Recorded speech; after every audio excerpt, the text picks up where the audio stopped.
Maintain చేయడం కూడా చేత కాకపోతే మీరా రాజశేఖర రెడ్డి గారి వారసులు, మీరా రాజశేఖర రెడ్డి గారి ఆశయాలను నిలబెట్టే వాళ్ళు, మీదా వైఎస్ఆర్ కాంగ్రెస్ పార్టీ, మీది వైఎస్ఆర్ కాంగ్రెస్ పార్టీ కాదు. వై అంటే వైవి సుబ్బారెడ్డి గారు,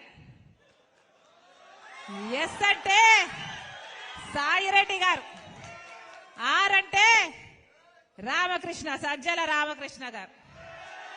ఇలా తయారయ్యింది ఈరోజు వైఎస్ఆర్ కాంగ్రెస్ పార్టీ. దీంట్లో వైఎస్ఆర్ గారు లేరు.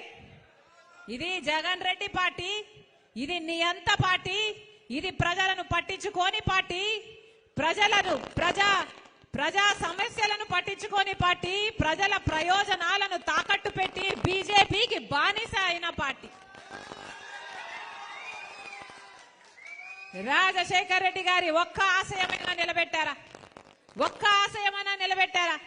వెలుగొండ ప్రాజెక్టు రాజశేఖర రెడ్డి గారు ఎంతో కోరుకున్న ప్రాజెక్టు, ఎంతో 4,50,000 ఎకరాలకు నీళ్లిచ్చే ప్రాజెక్టు.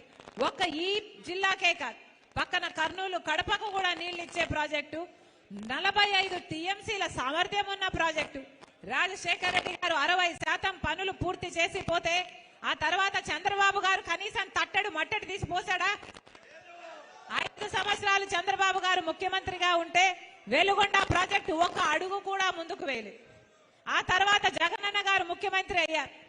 ముఖ్యమంత్రి కాక ముందు చెప్పిన మాట వెలుగొండ ప్రాజెక్టు నేను పూర్తి చేస్తాను అని. మరి 5 సంవత్సరాలు అవుతుంది. వెలుగొండ ప్రాజెక్టు పూర్తయిందా?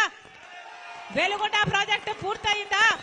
ముప్పేటి దాడి చేస్తున్నారు నా మీద, అన్ని వైపుల నుంచి దాడి చేస్తున్నారు నా మీద. నా సొంత వాళ్ళు అనుకొని 3,800 కిలోమీటర్ల పాదయాత్ర చేశాను. నా బిడ్డలను, నా ఇంటిని పక్కన పెట్టి వైసీపీ పార్టీని ఒకప్పుడు నా భుజస్కంధాల మీద వేసుకొని నిలబెట్టాను. మనసు పెట్టి పనిచేశాను. నా రక్తం ధారపోశాను, నా చెమట ధారపోశాను. అదే వైసీపీ పార్టీ ఈ రోజు నా మీద దాడి చేస్తుంది. నా మీద ఎన్ని రకాలుగా దాడి చేసినా పర్వాలేదు. ఇక్కడ ఉన్నది రాజశేఖర రెడ్డి బిడ్డ.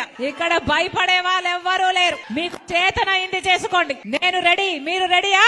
నేను రెడీ, మీరు రెడీయా? మీది వైఎస్ఆర్ కాంగ్రెస్ పార్టీ కాదు. వై అంటే వైవి సుబ్బారెడ్డి గారు, ఎస్ అంటే సాయిరెడ్డి గారు, ఆర్ అంటే రామకృష్ణ, సజ్జల రామకృష్ణ గారు. ఇలా తయారయ్యింది ఈరోజు వైఎస్ఆర్ కాంగ్రెస్ పార్టీ. దీంట్లో వైఎస్ఆర్ గారు లేరు. ఇది జగన్ రెడ్డి పార్టీ, ఇది నియంత పార్టీ, ఇది ప్రజలను పట్టించుకోని పార్టీ, ప్రజా సమస్యలను పట్టించుకోని పార్టీ, ప్రజల ప్రయోజనాలను తాకట్టు పెట్టి బీజేపీకి బానిస అయిన పార్టీ.